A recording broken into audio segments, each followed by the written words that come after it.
Señores, buenas noches. Esto es Luis Novarecio Entrevista. Definitivamente el tema sigue siendo la economía. Hoy vamos a hablar con especialistas sobre este tema. La impresión que hay después de haber hablado el presidente de la Nación, de haber hablado Alberto Fernández muy brevemente a la salida de un encuentro que tuvo con empresarios, es que el diálogo está absolutamente roto. No existe. Voy a hablar solo de política, que es lo que conozco un poco más, y dejaré enseguida hablar con Diego Giacomini para que nos explique de qué se trata. Pero digo, políticamente hay una ruptura total del vínculo, lo cual es muy preocupante, porque tampoco hay una reacción del Fondo Monetario Internacional que garantice los desembolsos que estaban viendo, y esto genera una enorme zozobra.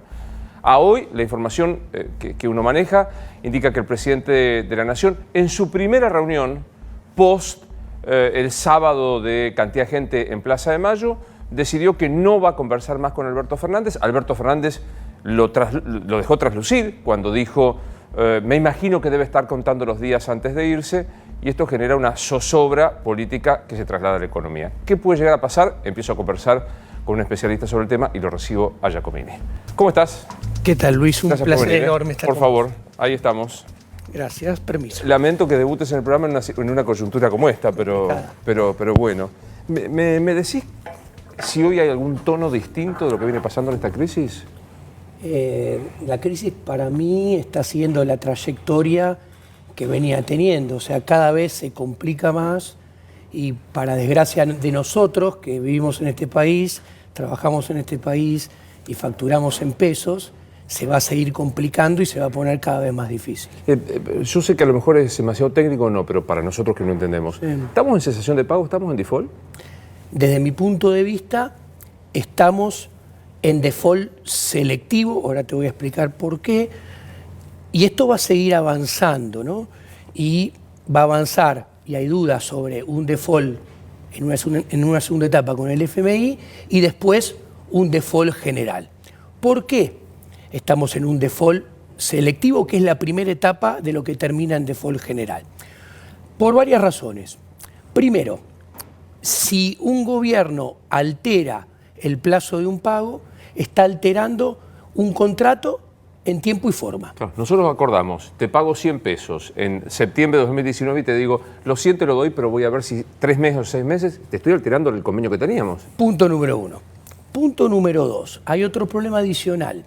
A ver, si yo te presto a vos $100 a un año, $100 a un año valen más que $100, para que se entienda, a 5 años. Entonces, si vos me los vas a devolver más tarde, en 5 años, muy sencillo, el tiempo es dinero, el tiempo vale. 5 años es más lejos.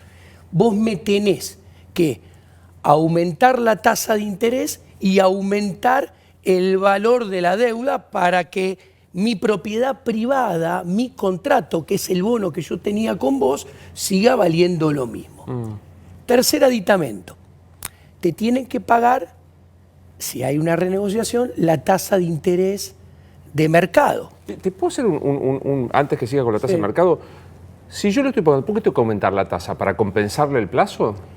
Porque si te voy a devolver la plata más tarde, le estoy bajando el valor a la deuda que te debo. Entonces la tengo que aumentar para volverla al punto original. O sea, aumento plazo, aumento tasa. Aumento plazo, aumento tasa o aumento también valor de la deuda. En lugar de deberte 100, te debo 120. Entiendo. Perfecto.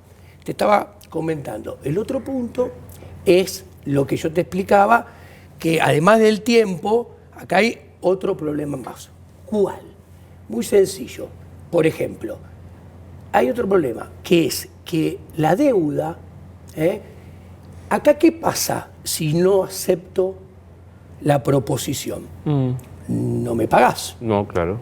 Es razonable, porque si yo no acepto y vos no me pagás, nadie va a aceptar. Entonces, ahí se ve claramente que también es un default. Y la tasa de interés de mercado, que era el punto que faltaba, es muy claro. Si hay una renegociación y tenés que aumentar la tasa que deberías pagar es la de mercado. ¿Por qué?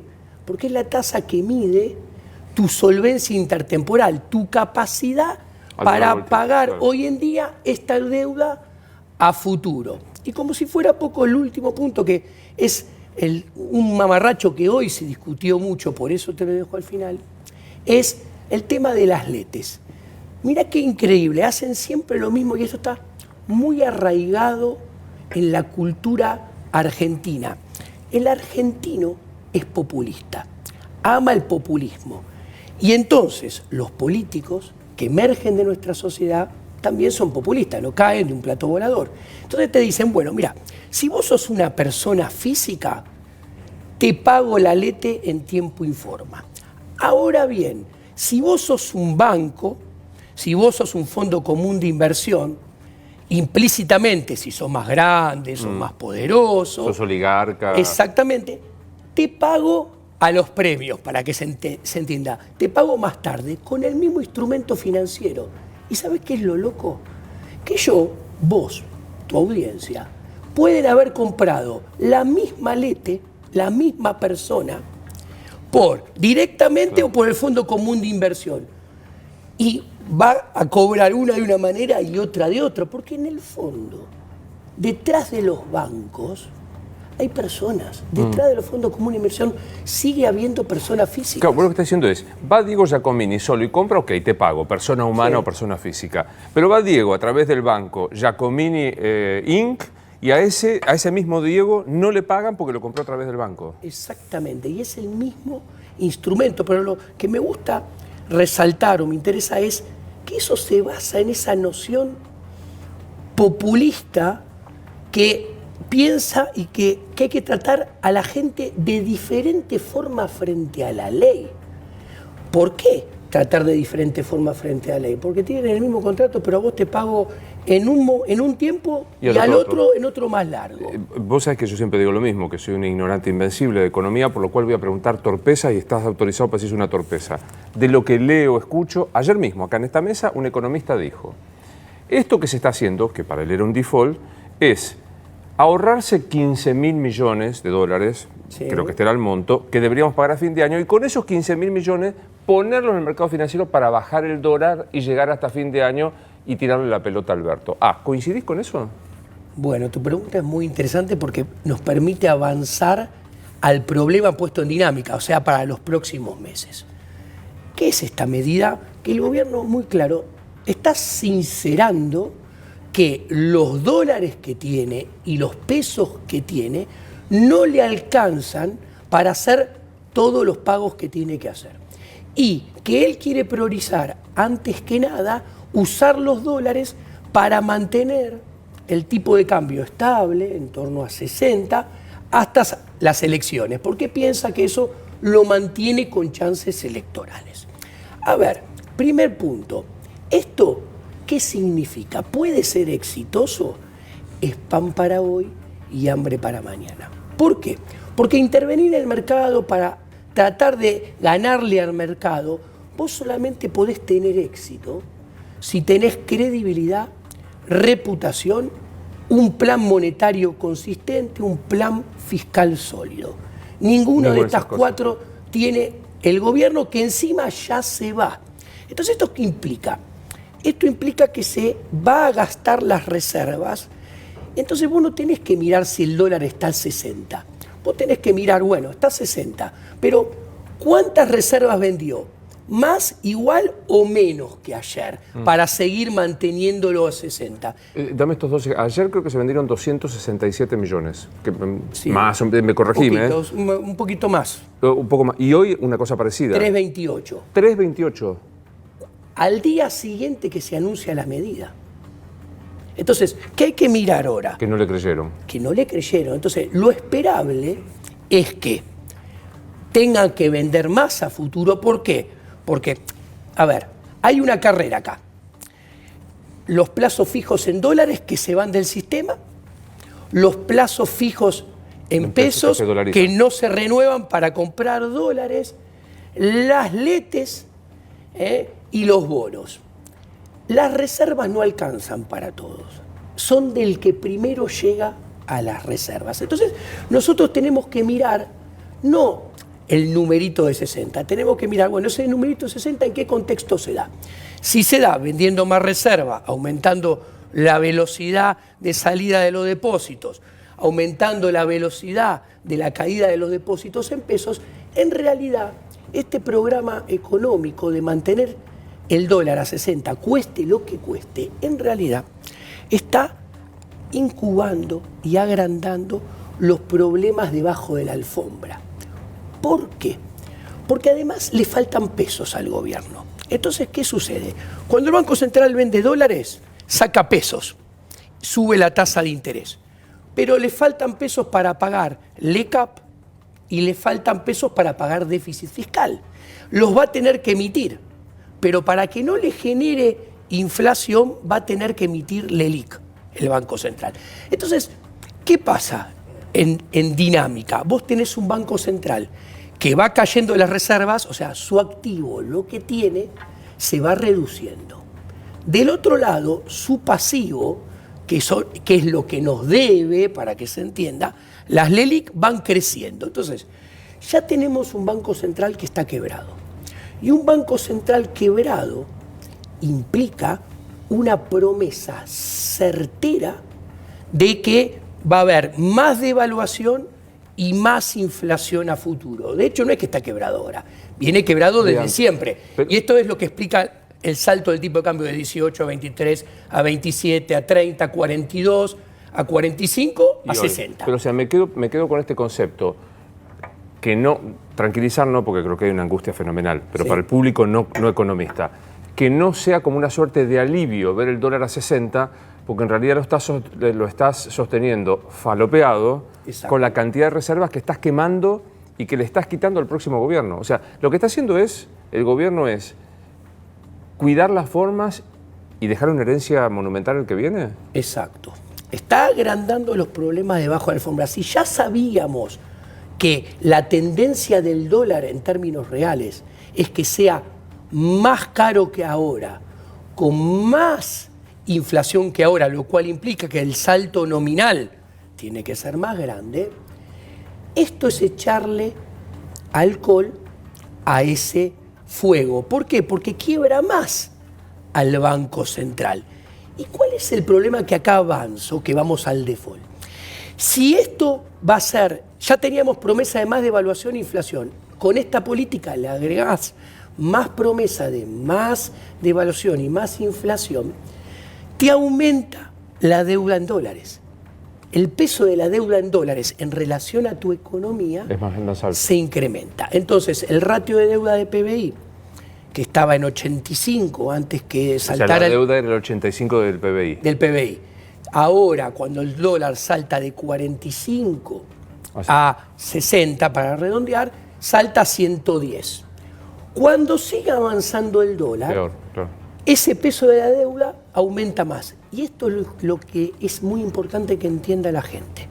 Cuando aumente la deuda, genera mayor costo de capital, más tasa de interés.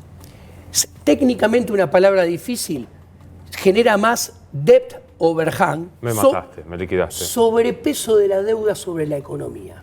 Eso hace que la economía todavía entre más en recesión que lo que estaba antes. ¿Más que hoy? Exacto, sí. O sea, que vamos a tener más parate que el que tenemos ahora. Claro, exactamente. Entonces, ¿cuál es voy a el tener problema? un dólar falopeado en 60, que se puede disparar cuando se termina la reserva. Más recesión. Es el fin del mundo. ¿Y qué pasa con la inflación?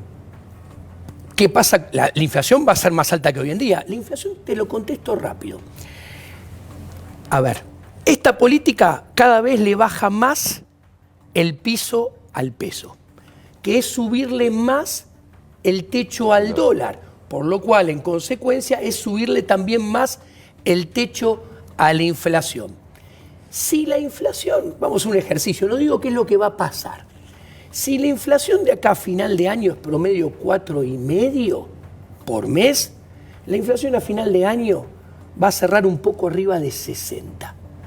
Cuando yo mire en ese, y puede ser más alta, cuando yo miro punta a punta, como hay que mirar la inflación en Argentina desde mi punto de vista, que es acumulado 2 años, o sea, 2019, 2018 juntito. ¿Por qué digo cada 2 años? Porque tenés devaluación cada 2 años. Una en enero de 2014, una en enero de 2016, una que empezó y no terminó en enero de 2018. La inflación del 2019-2018 ¿Sabés en cuánto está? No. Va a estar entre 135 y 139%. Mientras que la del 2018-2017 era 85%.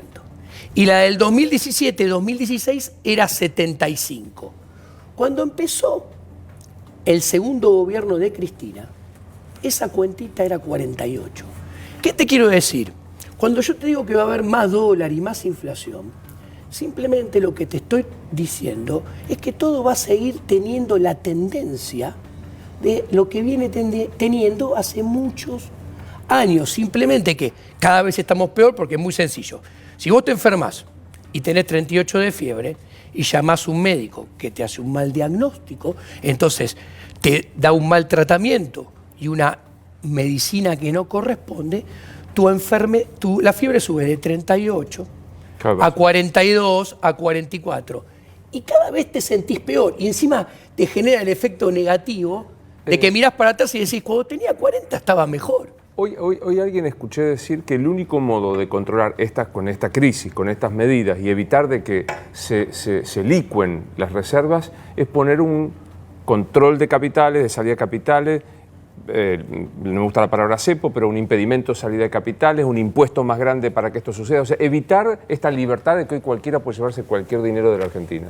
Bueno, esto está relacionado con lo que te estaba comentando antes de la inflación.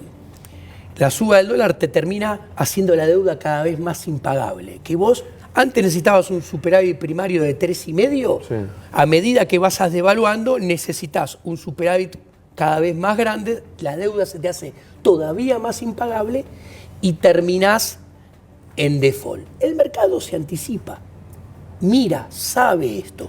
Entonces va a correr con más intensidad, con depósitos en dólares.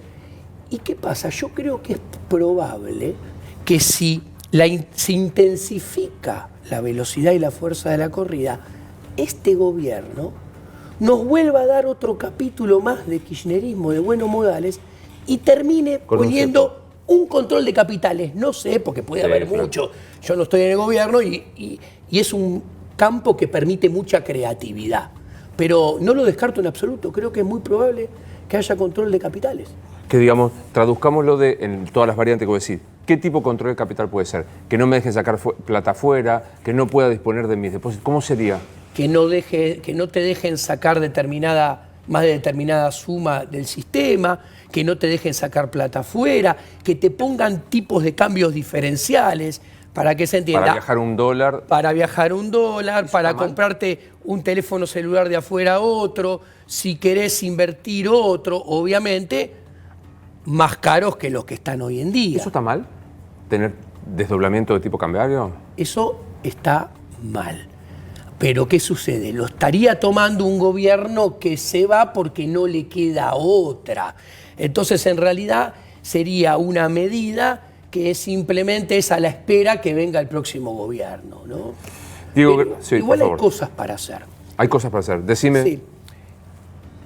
Con Javier Milei siempre fuimos muy constructivos con este gobierno. Nosotros le llevamos 4 planes diferentes desde el final del 2015 hasta este año. Hay una manta cortísima. El default ya está entre nosotros y no dentro de mucho dejará de ser selectivo y pasará a ser de todos. Entonces, por lo menos hay que arreglar un problema. ¿Qué problema se puede arreglar todavía, pero hay que arreglarlo ya? Bueno, ok, terminaremos en default, pero evitemos la hiperinflación. Se puede todavía. ¿Cómo se puede? Hay que arreglar el balance del Banco Central, hay que limpiar el balance del Banco Central. ¿Cómo? Hay que limpiar las LELIQ. Hay que, las reservas que todavía alcanzan de libre disponibilidad, que son 20.000, calzarlas con las LELIQ, sacar una circular y que a los depositantes de plazo fijo en pesos privados se le canjee voluntariamente, si es que quieren, por los dólares. Como las LELIQ respaldan los plazos fijos, desaparecen las LELIQ. Con eso te ahorrás el riesgo potencial de que el próximo gobierno te meta un plan Bonex. Y un plan Bonex es más caída de demanda de dinero, o sea, piso para el peso más bajo, techo para el dólar más alto y más Mayor problemas. recesión. Diego, gracias por haber venido. Un placer enorme. Te acompaño. Gracias. Por favor, gracias por haber venido. Nos vemos en la próxima. Nos vemos en la próxima. Muy amable. Adelante, por favor, adelante. Y lo recibo. Sí, adelante, por favor, sin ningún problema. ¿Qué haces, Agustín? ¿Cómo estás, Luis? ¿Querés que te diga, hablando todos los días con economistas, cómo estoy? ¿Querés que te diga? Bueno, peor ser economista. Eso es peor. Eso es mucho peor. Eso es Por peor. estos días es complejo. Como tengo confianza con vos, me va a permitir pensar que sos un médico. Sí. ¿Cuánto de grave es, doctor? Terminal. Paciente terminal. Estaba tratando de buscar alguna pequeña repregunta. O sea, no hay vuelta atrás. Mira, estás al borde de un colapso y de una situación que se torne absolutamente inmanejable. Al borde, y hoy me cuesta mucho encontrar la forma de ponerle un freno a esta situación que no sea tener que recurrir a medidas aún peores o más complejas. Digo, escuché que hace un rato hablabas de restricciones cambiarias. Sí. Yo te digo de la ignorancia absoluta que tengo sobre todas estas cuestiones. Estamos en default, estamos en situación de pagos, vos me dirás exactamente qué pensás. Estamos en riesgo de hiperinflación, estamos en corrida cambiaria, el dólar puede volar a cualquier precio. Sí. ¿Me decís de todo eso qué es real? Todo es real. Primero, estamos en default técnico.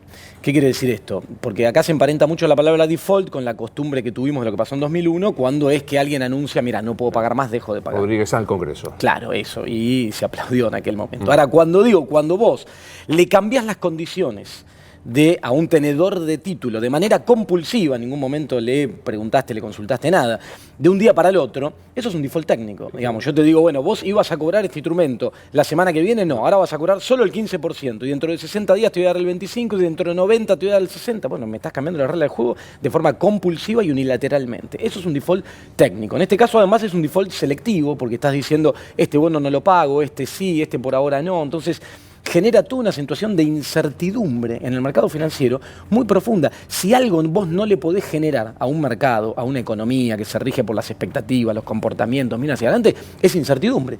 Y acá lo único que hicieron con cada una de las medidas que fueron tomando en el último tiempo es generar cada vez más y más incertidumbre. Entonces, la cuestión se torna inmanejable. Vos me decías, el dólar no tiene techo. En modo pánico, el dólar no tiene techo. Ni aún, vuelvo a decirte, ayer me lo decía Lozano, lo cito porque lo entendí. Él me decía, con este default técnico, con esta reprogramación a los sopapos de algunos y otros, no, se hacen de 15.000 millones. Con esos 15.000 millones los van a quemar en el mercado para que no suba de 60 pesos. Después hablamos que lo dejan Alberto sin reserva. Pero digo, aún con 15.000 pesos... Aún así no llegas. Mira, hoy el Banco Central perdió 909 millones de dólares de reservas. ¿Cómo 900? 909 millones. Intervino con 300 para contener el dólar, pero hace un rato se informó la caída de reservas que tiene que ver con salida de depósitos en dólares, transferencias al exterior, o sea, hay otros motivos que la intervención cambiaria para frenar el dólar. 1.000 millones hoy. 1.000 millones. Sí, redondeando, 1.000 millones de dólares. ¿Qué te quiero decir con esto?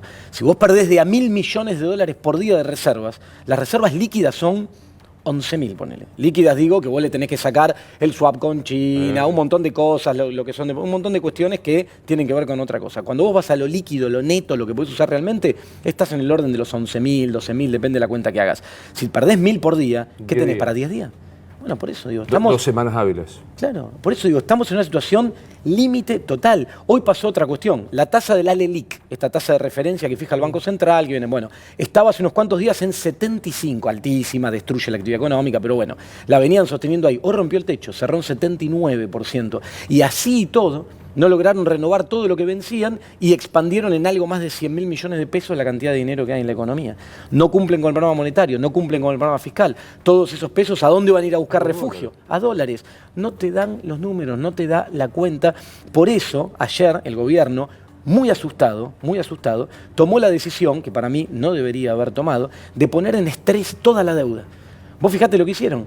Digamos, dijeron, bueno, primero, le agarro la bomba de tiempo esta y se la tiro al que viene. La pelota que nadie quiere agarrar, tomate, la tiro. Entonces le digo a los que tienen que cobrar de acá a fin de año, bueno, miren, no van a cobrar. ¿Cuándo vamos a cobrar? No, a partir del año que viene, de enero, de febrero. Primero, la reacción de los tenedores de títulos. ¿Y quién me asegura que voy a cobrar? Le estás pateando el problema al que venga, pero ¿por qué me va a pagar? Si los dólares hoy no están, ¿por qué van a estar en enero? Van a estar en febrero. Entonces, me estás preanunciando un default, pero no querés anunciarlo vos y querés tirarle el problema al que viene. Después, se puso en estrés toda la deuda. porque se dijo, a ver, que había que extender los vencimientos con el Fondo Monetario Internacional. Muchos, ¿sabés? Hace tiempo que veníamos diciendo eso. Me consta. El perfil de vencimientos que el gobierno se comprometió con el fondo entre 2021 y 2023, decíamos, es impagable, una irresponsabilidad. Ahora, haber anunciado un estiramiento de los vencimientos con la deuda en acreedores privados, ahora, ¿para qué? ¿Para qué hicieron eso? Ahora, mi pregunta es, ¿qué pasa con el fondo? Porque el fondo hasta ahora no abrió la boca. No, el fondo no abrió la boca. Uno de los temores que me parece que movilizó la decisión del gobierno ayer tuvo que ver, por un lado, con que la licitación de letas del Tesoro ayer se declaró desierta. ¿Qué quiere decir esto? Que no hubo, de mano de privados, ningún interés de nadie en renovar ese instrumento. Lo que dijeron es, no, basta, dame la plata, me la llevo. Desierta. Así el programa financiero no te cerraba. Para que te des una idea, cuando el gobierno firmó el programa con el Fondo Monetario, supuso en las simulaciones que hacía que iban a renovar al 50% las letes, que era un supuesto, bueno, ahora se iban a cero. Después, habían tenido que intervenir, 427 millones de dólares vendieron en el día y el dólar subió igual. Y la probabilidad de que el Fondo Monetario no haga el desembolso que tiene que hacer en septiembre y otro antes de fin de año, cada vez es más alta. No, 5.400. 5.400 en septiembre y 1.000 y pico más adelante. De acá a fin de año tenés 6.600 millones de dólares. Eso no aparece. Y no aparece, y el Fondo Monetario no lo confirma. Ayer sacó un informecito, después, un comunicado después de las medidas, medio lavadito, diciendo vamos a estudiar y analizar las medidas. Se ve que lo sorprendió a ellos también. Fue algo muy repentino lo que se tomó y da cuenta de eso lo que pasó hoy con los fondos comunes de inversión. Hoy los fondos comunes de inversión, instrumento en el cual muchos de los que nos están mirando colocarán sus ahorros a las empresas, su capital de trabajo, anunciaron que por el día de hoy, hasta que ordenen la situación, en algunos fondos que se ven afectados con esto de la LETE, la LECAP y qué sé yo, restringieron la salida. Si vos hoy querías ir al fondo y pedirle tu dinero, no podías. ¿Por qué? Porque tenían que adecuar los sistemas a algo de lo cual se desayunaron ayer al cierre de mercado, que además es un despelote total porque el Fondo Común de Inversión se tiene que dar vuelta y decir, bueno, si vos que tenés plata en mi fondo sos una persona física, humana, como dicen ahora, sí, entonces a vos sí te voy a pagar los intereses como corresponde, que es lo que anunció el gobierno. Si vos sos una empresa, te detecto por quit, no, te voy a ir al reperfilamiento. 3, 6 meses, esos que... Claro, entonces, es un despelote administrativo, tuvieron que cambiar los sistemas a contrarreloj. La señal hoy a la que los empujó el gobierno a la industria de fondos de tener que decir, por un día, esperen, no puede haber rescate, es malísima. Yo voy, no me da la plata, me agarra un estado de locura. Bueno, es muy malo. Y en un país como Argentina, que vivimos las experiencias que vivimos en el pasado reciente, no pasó tanto de lo que pasó en el 2001, es muy peligroso jugar con eso. Es muy peligroso poner sobre la mesa la palabra default, aunque sea técnico, selectivo, claro, o lo que quieras. Es muy peligroso jugar con esto de te cierro y no podés retirar depósitos, aunque sea por un día. Es muy peligroso. Y además te digo, hay empresas, muchos nos estarán mirando y tienen pymes, tienen comercios, que para poder subsistir a esta realidad tremenda que estamos viviendo en Argentina, colocaban su capital de trabajo en estos fondos. Bueno, ahora estos fondos van a tener un problema, porque van a decir, mira, hay parte de esto que yo tenía en LECAP, LETE, que te daba una rentabilidad, y ahora, ¿qué hago con esto? Ahora tengo que esperar, no tengo liquidez como tenía antes inmediata, tengo que esperar. Bueno, la cadena de pagos lo puede llegar a sufrir, por eso digo, es muy delicada la situación. ¿Qué hay que hacer? Mirá, acá lo que vos necesitas de fondo es un shock de confianza. Ahora, vos me decís, ¿qué probabilidad hay de generar un shock de confianza? Muy baja, prácticamente nula. ¿Por qué? Porque el resultado de las PASO nos metió en una trampa. Nos metió en una trampa muy peligrosa, que es esto. El otro día hubo mucha discusión por el uso de la palabra vacío de poder que se le asignaron al Fondo Monetario. Pero la realidad, y juega para el Fondo Monetario y juega para todo el resto de lo que está pasando en la economía, vos hoy tenés un gobierno absolutamente debilitado, digamos, con una diferencia abrumadora en las PASO, se torna absolutamente irreversible, un gobierno en retirada, y tenés un gobierno que estaría llegando, pero que hasta octubre no deja de ser un candidato y no deja de ser un grupo que podría llegar. Entonces, en el medio de esa situación es muy complejo, porque vos necesitas un shock de confianza. ¿Quién da el shock de confianza? O sea, que el presidente ya salió a hablar 1000 veces, cada vez que habla el mercado le da la espalda, habla y cae. Hoy mismo habló, el mercado siguió cayendo, ayer las medidas del ministro, el mercado siguió cayendo. Bueno, ¿cómo generás ese shock de confianza? Cambio de ministro, tuviste hace una semana, lo hablamos creo en un programa que estuve que te decía, con un cambio de ministro a esta altura no lográs nada. Entonces, ¿qué es lo que tenés que hacer en este momento? Bueno, ordenar esta transición para no saltar al abismo. ¿Cómo la vas a ordenar? Tomando medidas que nadie quiere tomar, pero que en este contexto van a ser necesarias, que son medidas más restrictivas. Por ejemplo, sobre el mercado cambiario. Y yo te digo algo, no es que vos me digas, vos porque tenés un perfil heterodoxo, o son medidas que quizá le gustaría tomar a, no sé, Kicillof o a quien sea. No. Hoy el mercado financiero, si vos hablás con actores del mercado financiero, te están pidiendo medidas restrictivas en el mercado cambiario porque te dicen, si no, esto se lleva a Agustín, todo. hoy hablé con una fuente del Ministerio de Economía, no keynesiano precisamente, no digo trotskista, y me decía esto, o sea, digámoslo con todas las letras, hay que poner algún tipo de cepo. Sí, claro. Bueno, por eso, no quería usar la palabra porque da miedo, bueno, pero a ver, aclaremos. No, a ver, acordate, entre 2003 y 2010... En Argentina, el cepo llegó en 2011, que fue una medida, digamos, muy límite que nunca había que haber llegado a tomar.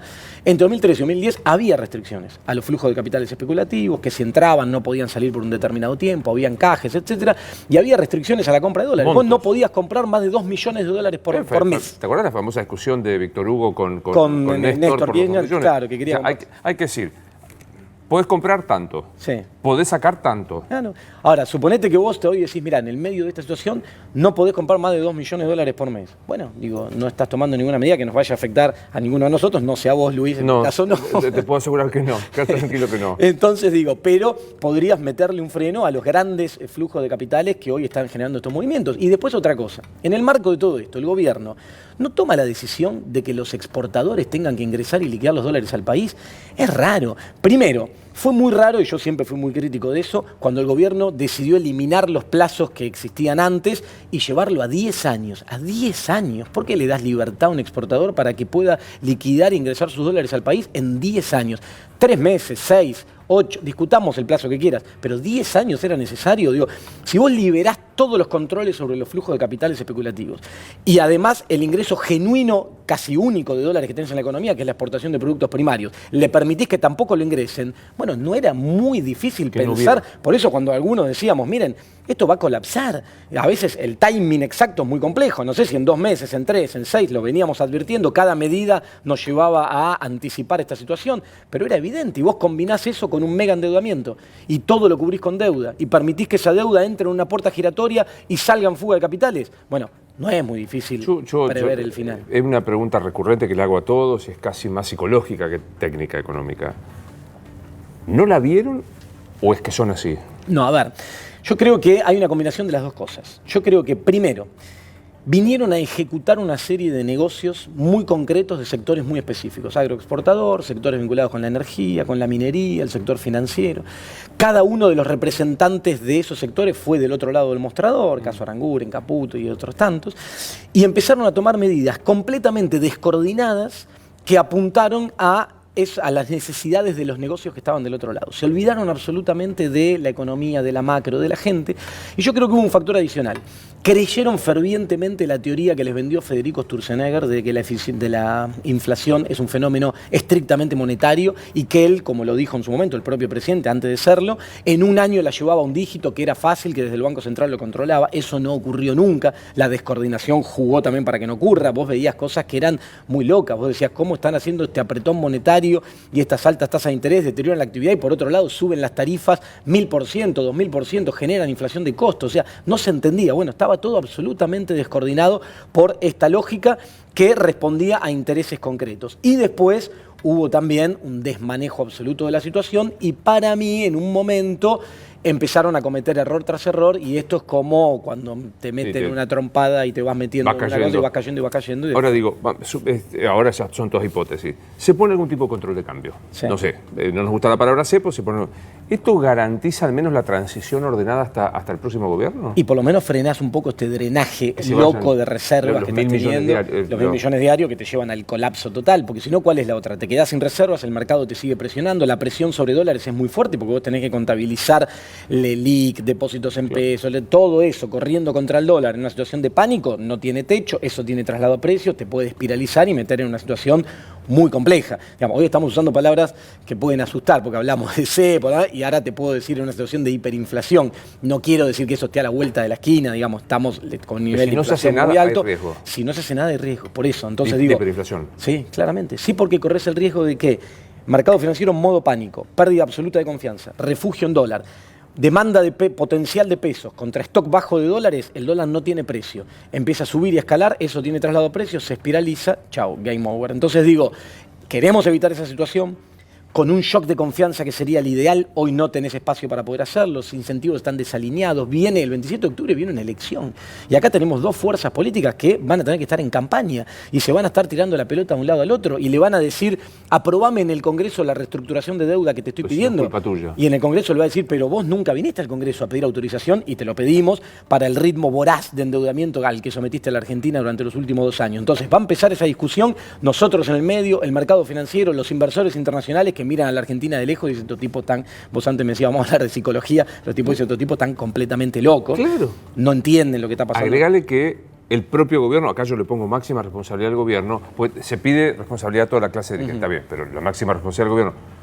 Quemó todos los puentes, todos los puentes para una negociación con Alberto. Podríamos, si vos decís, bueno, me siento con Alberto y acuerdo, no, cero. Claro, que cerró todo porque aparte las críticas, las declaraciones, lo que se va haciendo constantemente, la idea de vamos a revertir esto, una gesta patriótica, creo que lo único que hace es meterle más ruido al asunto. Digo, vos hablás con inversores hoy en el mercado financiero y te dicen, el gobierno debería reconocer que esta situación es irreversible y empezar a preocuparse más en gobernar.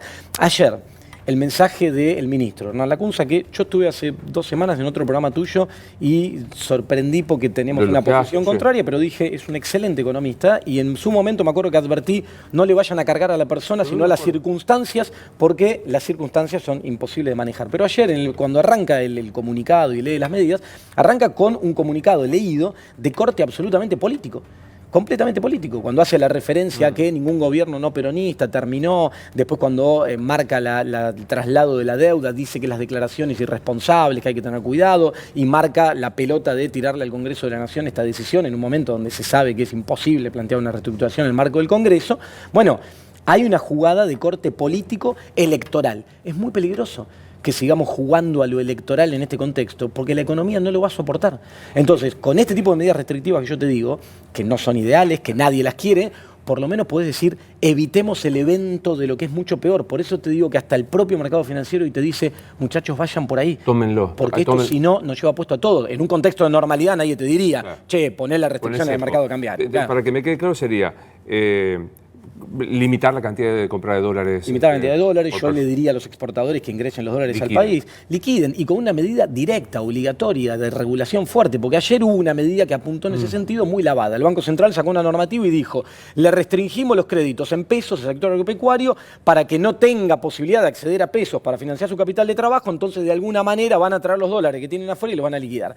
Es una cuestión muy rebuscada, hoy los créditos en pesos cayeron mucho porque las tasas son altísimas. O sea, a ver, si vos querés ser concreto, vos tenés que agarrar la liquidación y decir, mira, exportaron tanto, liquidaron tanto. Sabemos que hay tantos dólares que todavía están afuera. Bueno, no tienen más 10 años, tienen una semana para ingresarlos. Digo, estás en una situación límite total. Ahora, si en esta situación límite total el gobierno pretende priorizar, seguir defendiendo el interés de algunos sectores que el gobierno representa, bueno, nos van a empujar al abismo, muy riesgoso. Y salida de capitales, ¿cómo restringís? ¿Qué se te ocurre? Estamos hablando... Sí, no, yo creo que tenés que meter alguna restricción con algún volumen elevado que haga que estos grandes fondos, estos grandes capitales que apretan un botón, el famoso dólar cable que se llama, que vos apretás un botón y haces una transferencia al exterior, bueno, tenga alguna limitación y entonces que vos digas, bueno, no sigo perdiendo 1.000 millones de dólares de reservas por día, empiezo a perder un poco menos, a guardar esa posición, a ser más conservador, a tener la cosa tranquila, ordenada. Cuando se haga un cambio de gobierno, ahí sí empecemos a hablar de, bueno, a ver, tenés que generar el shock de confianza. Entonces ahí te digo, llamá a los principales sectores, buscá una fuerte concertación, poné el programa económico arriba de la mesa y decime cuál es tu idea en función de lo que pretendés para la economía argentina, decime cuál es tu equipo económico, qué perfil va a tener, quién va a estar en cada área. Ahora, todo eso no lo podemos exigir ahora, pues es una locura total. No hay ni elección hecha. No hay ni elección hecha, entonces ¿quién va a hacer eso? No tiene sentido. Ahora, ahí sí vamos por el shock de confianza. Hoy es tomar las medidas que hay que tomar, andá contra los sectores que tenés que ir, financiero, bueno, que hoy financiero te lo agradecería incluso, pero digo, el exportador, etcétera, tomá esas decisiones y resguardá la situación y evitá un colapso. Y después, que el próximo gobierno tenga la responsabilidad de generar el shock de confianza, donde las prioridades, te digo, son, primero frenar esto, con un fuerte shock de confianza, para lo cual es ineludible un gran consenso con todos los sectores. Después tenés que trabajar en políticas de estímulo de demanda para volver a reactivar el mercado interno, si no esto no tiene chance de recuperarse y tenés que hacer girar la rueda de nuevo. Y después trabajar en los aspectos estructurales de fondo que necesita la economía, que es una crítica que yo hago también a la gestión anterior, que se dedicó mucho a estimular la demanda, incentivar el consumo, motorizar el mercado interno, pero perdió de vista las restricciones estructurales del lado de la oferta que iban a llegar. Cuando llegaron, terminaste en el cepo. Nunca tendría que haber terminado en el cepo. Bueno, esta vez estamos a tiempo de tomar nota y atenderla en un contexto internacional, además, mucho más desfavorable, muchísimo más desfavorable que lo que fue en aquel entonces cuando arrancó el ciclo 2003. Pienso en esto que es para nosotros una gran variedad, que es el dólar. O sea, que yo soy de Rosario, aprendí a mirar el ROFEX. Sí. Hoy veo, estaba para el cronista comercial, yo lo veo todos los días esto. El ROFEX, febrero del año que viene, 100 mangos. Sí.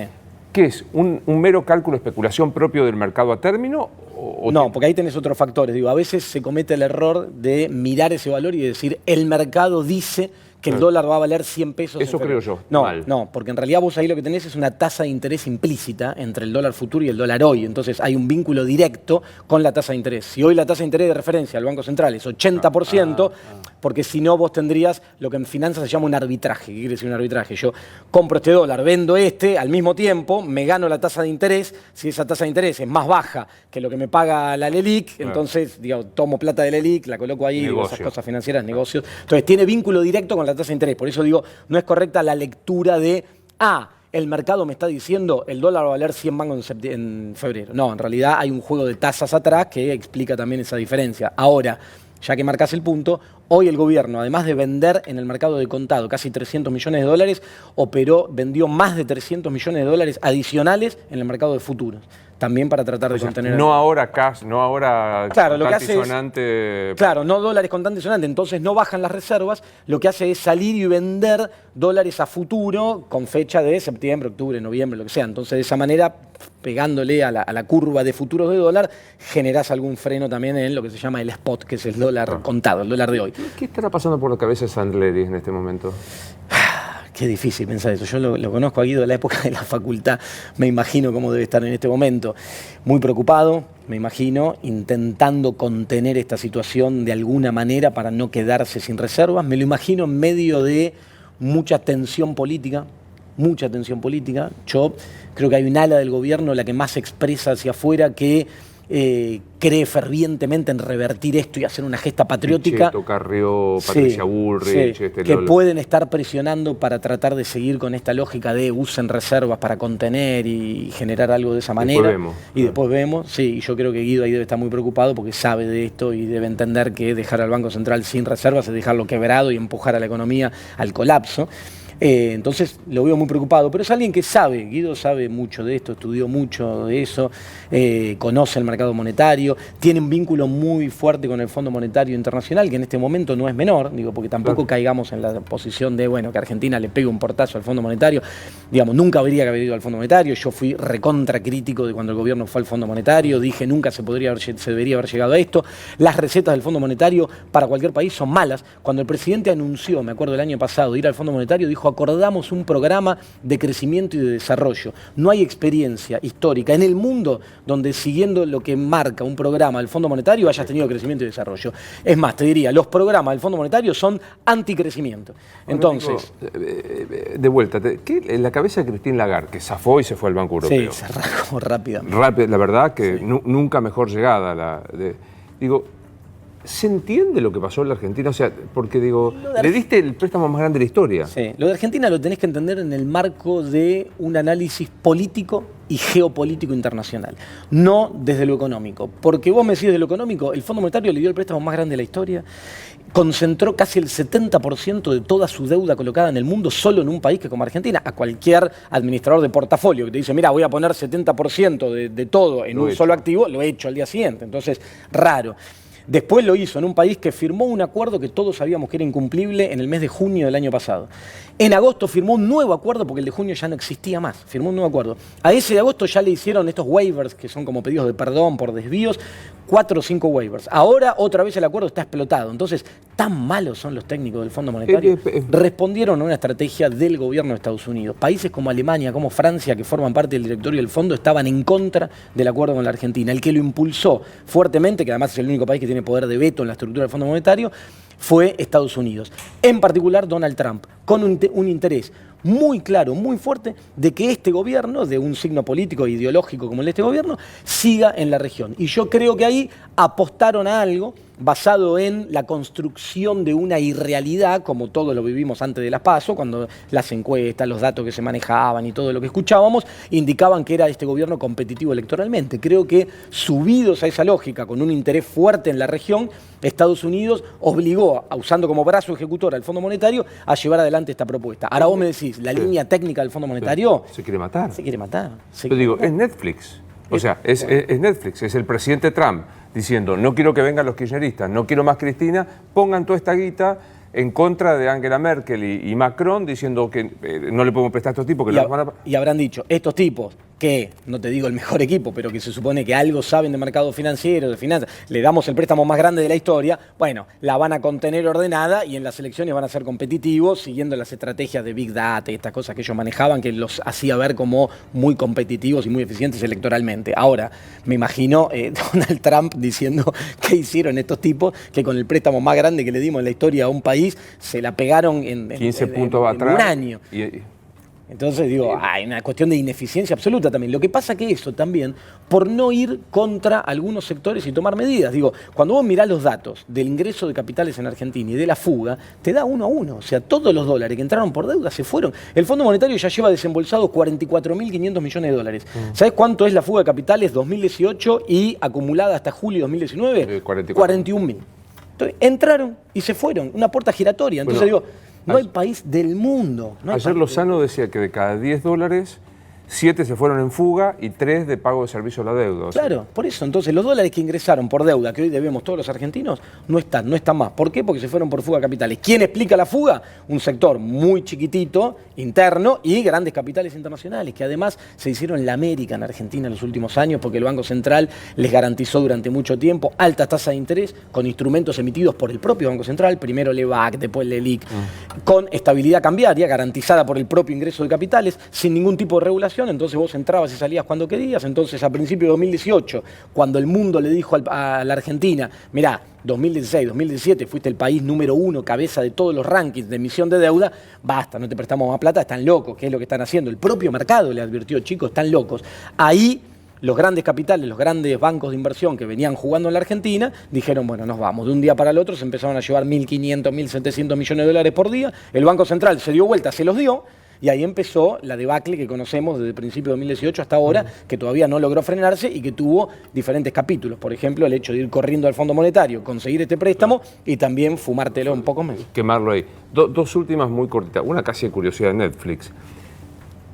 ¿Lo echan al bueno, es Trump el que toma la decisión, pero digo, ¿tiene algún costo el que puso el gancho? Y algún costo tiene que tener, por eso la línea está tan preocupada. Algún costo va a tener que tener, porque la línea técnica del Fondo Monetario en algún momento va a tener que decir, los van a sentar y van a decir, a ver, escúchame, ustedes nos sometieron a esta situación, tenemos todo esto concentrado acá, prestamos toda esta plata, en el marco de esto, alguien que me explique quién es el responsable de esto, y hay responsables técnicos, no es esto un solo tipo, Christine Lagarde, que agarró un papel o se sentó como hacía a almorzar con Nicolás Dujovne. Acá hay toda una línea, una estructura burocrática que va dando y va diciendo, sí, bueno, van a tener que dar explicaciones. Y la otra, si él o la televidente se bancó esta situación dramática que has contado. Esperemos que sí. Con una pedagogía que te admiro. Gracias. Déjame que te elogie realmente. Gracias. Porque absolutamente mañana, pasado, la semana que viene, ¿qué le espera?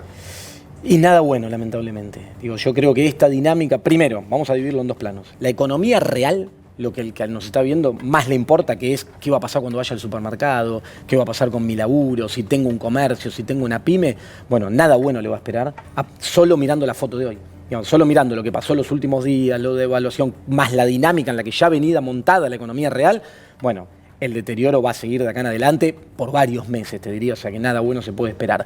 En el plano de lo financiero, que hoy nos concentra la atención y nos preocupa tanto, tampoco nada bueno tenemos que esperar, porque, te digo, a lo sumo el gobierno decidirá frenar este drenaje con algunas medidas de tipo restrictivo, que hay que ver cómo son tomadas apenas se tomen esas medidas y frena un poco esta situación que se hace inmanejable, o el gobierno decide seguir por este rumbo, decide seguir entregando reservas al Banco Central y esto empieza a tomar una dinámica de suba de dólar, de deterioro de los precios de los activos argentinos, con su posterior traslado a precio, en el caso de la suba del dólar, que puede espiralizarse y tornarse incontrolable. O sea que hoy tenemos un escenario malo o peor.